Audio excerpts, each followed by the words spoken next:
I try my hardest not to always pet peeve over this topic because many other people have their own on and off. So I even shout out to the elitist. He went over this, I think, in his book, in his a podcast he had over Bonafide Heat. And I have to say this: I feel like Dave Meltzer is everything wrong with the current ideal of wrestling. And I've went over many of these topics because we have seen how belittled now Vince is doing non rematch jobber matches where it just consists of no entailed rhyme or reason that we just want to see these athletes fight because they're going to give us an amazing match where if there's no championship opportunity or reason, grudge or history why these guys are fighting each other other than any mandated irrelevant reason why they always have to have a rematch on show. It makes it just everything so dumb. And just hearing one man that has no relation with the wrestlers or the wrestling business overly is just a critique of most of it, and now being a major influence of if a match is iconic or not. Like I saw a top 10 list of the best matches of the years, and they've been overwhelmed, but not most of from most of not most of the country, but in Japan. And they're telling me he's telling me a 7-star weirdo match like Kenny Omega versus Okada is better than any Undertaker and Shawn Michaels match, any Ric Flair match, any Macho Man match, any match involving John Cena or Triple H or Shawn Michaels, or hell, even back in WCW, or any of those. Like you see the consistent deep throating of New Japan or AEW talent coming over from Dave Meltzer. Freaking Brian Alvarez is like, hey, they're not. It was a dumb show. It was another dumb show. I just want to see good wrestling.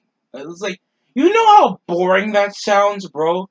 These guys are not here to see a decent TV show. These guys are not here to see a fun televised wrestling show. These guys are just here to see a sport. And it's that concise that they don't know that crowd reaction means something, a storyline means something, a character means anything, a charisma means anything, like a sense to get you invested into a match. Isn't that a guy can do a good Hurricane Rana? It's the means why he has to do the Hurricane Rana. And I think most of these, Dave Meltzer, or Brian Alvarez, Vinny, or any of their pedo 50-year-old wrestling fanatics that review freaking pro wrestling like it's a fucking Premier League game. They don't know how it means for a wrestling match. They'll say that two undersized Japanese men fake slapping the shit out of each other is somehow better than Hogan and The Rock. Just seeing a whole stadium of fans from a different part of the world just absolutely erupt in excitement, seeing two of the biggest superstars to ever do it completely overwhelm themselves with just their physical and verbal charisma, hyping over just a year, just one show, and getting the biggest thing to get everybody walking out feeling like, dude, are they ever going to wrestle each other again? That's how you should be feeling whenever you're over a wrestling match. I don't give a shit how many good matches Okada and Omega have, or or Kushida, or Kenta Ibushi. I don't care about FTR. Every Young Bucks match sucks, and, and, and they're that overzealous. Even when they do like say this type of stuff, they take it like there's no other wrestling show. That's just not like specifically just sports entertainment with storylines. Like there's stuff like Ring of Honor, and they barely get that much viewership around that because WWE is more important. AEW is more important because they have the actual budget, star power, and characters to keep them actually invested into a show. Even if they feel like the show sucks, they're that overzealously dissatisfied whenever you even hear like they are that void of making an entertaining review. It's a good match. Good psychology because he stopped his leg when he was going for Irish whip. Also more psychology because he had to move his leg out the way when he tried to stomp on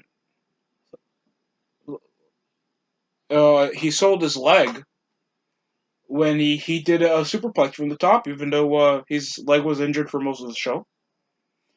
Uh, Who in the they pay people for this. They pay people for this.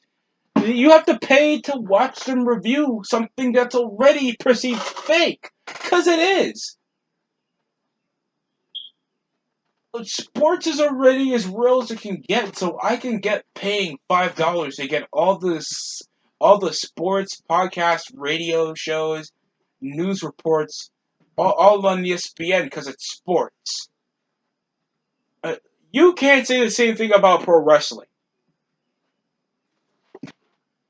And the most Wrestling Observer has going for it is pretty much their news outtake because how notable and influential they are over the wrestling business. That's about it. Other than that, I wouldn't give a shit about any of a 5-star anything in pro wrestling.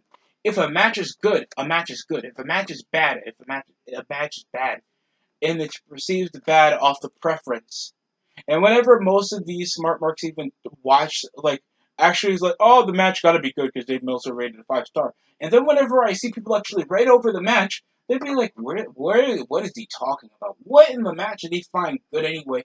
Because they actually have to watch the match. Tony Khan gets Booker of the Year, and he's now over this predicament that he's getting 400,000 consistently on Dynamite.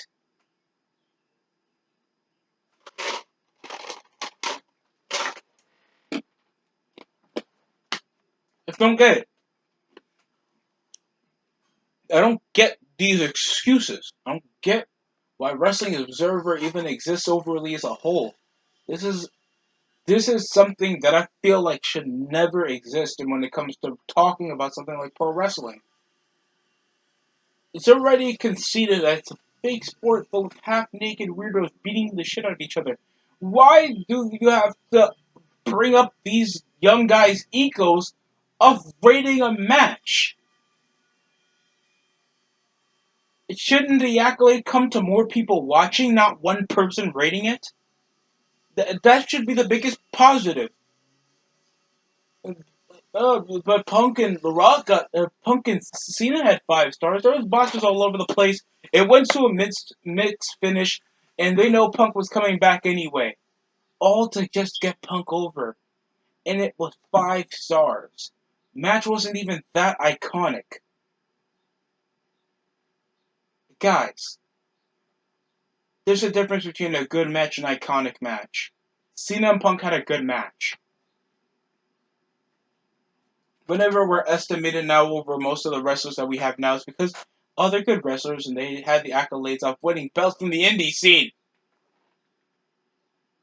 It's just not good. Dave Meltzer just looks like some scuffed Muppet, looking like somebody from F and the Family, with that was never built with any semblance of charisma, never built with any semblance to be funny or entertaining. He's just there to give you information. And if you're doing something like pro wrestling and you're being so disinteresting, sounding so disinteresting, and the topic that's supposed to be as fun as hearing people fight, they're not doing a good job. Sure, you can do probably some stuff for UFC, but Joe Rogan has the credentials to make it feel like, oh wow, these guys really did beat the shit out of each other. And Joe Rogan can be actually entertaining about it, because Joe Rogan's actually a good podcaster. Whenever I listen over to Wrestling Observer, when back in 2016, when everybody's hyping up over the renaissance of pro wrestling, uh, I listen to their podcast whenever they review Raw and Impact. God, it makes me want to watch First Take again because of this now. They just suck. Wrestling Observer is really concise over their website. Why do I have to pay for it anyway? Their opinions are just obviously hard right liberal bias with very little understanding of how a person is over, how a finish works, or actual fan react, how crowd reaction actually makes a match go from weak to great. I don't get it. These guys are boring. Sorry for that notification, but still, it's just completely. It's just a mind-boggling how Dave Meltzer's opinions are taking up a more higher gratitude than possibly anybody like Glenn Gilberti, Conan, Hulk Hogan, Ric Flair, Vince McMahon. You know, people that actually have more affiliate experience and actual success in the wrestling business. Triple H, Kevin Nash, Scott Hall, Rob Van Dam, X Pac. I don't get it. Or Vince Russo. Hell, Vince Russo is the most polarized figure in most of these people's mind. But they know most of the time that he even made most of these storylines. That's been most of people wrestling fans YouTube content talking about his storylines, and that gets more interest than any of their boring ass SmackDown or Raw or EW reviews. And they know it too, or they wouldn't be talking about it. Because Vince Russo garners attention whenever he does stuff like that. Because it gives people something to talk about. Because whenever you go over right now, and it's like, oh, FTR is feuding with the Young Bucks because of the YouTube heat. What kind of little kid garbage is that? I'd rather look at a miscarriage storyline with somebody in a car accident with 4 months of two guys beating the crap out of each other with some because at least it catches the eye just to know how these people got in this type of predicament and you want to see how it ends. Sure, Vince Russo's storylines were questionable, but he made a wild success about it, and it's been influenced for a majority of many other people's storylines.